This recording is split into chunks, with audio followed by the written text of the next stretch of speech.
और राहुल गांधी जी ने अभी जो अपनी मोहब्बत की दुकान यहाँ पर लेकर आए थे, उन्होंने कम से कम जिस जगह पर थे उससे थोड़ी ही दूर पर किश्तवाड़ था।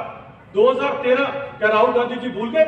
उनकी मोहब्बत की दुकान के नीचे कितने कब्रिस्तान बने, उसके नीचे कितने लोगों की दुकानें जलाई गई। राहुल गांधी जी ने उसका आंकड़ा लिया और उस समय राहुल गांधी जी की पार्टी और यहाँ पर उमर अब्दुल्ला साहब की गवर्नमेंट में जो गृह मंत्री हुआ करते थे सज्जाद किचलू, जिनकी वजह से जिनके होते ये सारे के सारे वहां पर क्राइम किए गए थे 2013 के, जो मोहब्बत की दुकान और हमारी दुकानें जो वहां पर जलाई गई, उसके ऊपर आज तक कभी उन्होंने कोई संज्ञान लिया। और सबसे पहले अगर आपको याद होगा, उस टाइम पे आरसी गांधी जी ने इसके ऊपर पूरा कमीशन बैठा था, पूरी रिपोर्ट निकली थी। और ये सज्जाद किचलू जो आज वहां पर धमकियां दे रहे हैं लोगों को, जो वहां पर बोल रहा है कि आज 4 अक्टूबर के बाद में क्या क्या करने जा रहा हूं, ये उसका एक्सपोज आपके सामने है।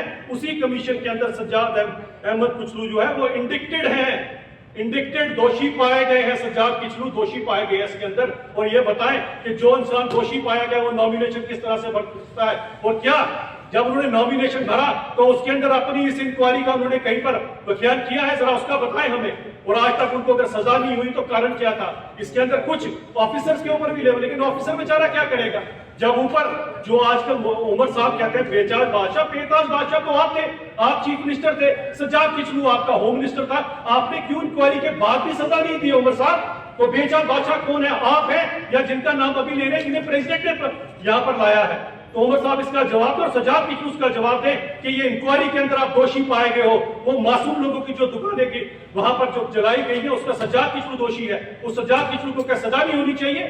और अगर ये बेताज बादशाह उस समय उसको बचा रहा था तो क्यों बचा रहा था? इसके अंदर मैं यहां से अपील करता हूं कि उसका जो नॉमिनेशन है वो खारिज कर देना चाहिए इसी के ऊपर, कि किस तरह से एक क्रिमिनल जो है वो हमारे यहाँ पर चुनाव लड़ सकता है। इसका जरा जवाब जो है वो जरा उमर साहब दे दे, जो आप दो जगह से चुनाव लड़ रहे हैं, जिनको खुद पे भरोसा नहीं कहां से जीतेंगे कहां से नहीं जीतेंगे, इसका जवाब हमें चाहिए सबसे पहले। और हमारे लोगों को डराना धमकाना बंद करें, डरने वाले में से हम नहीं है।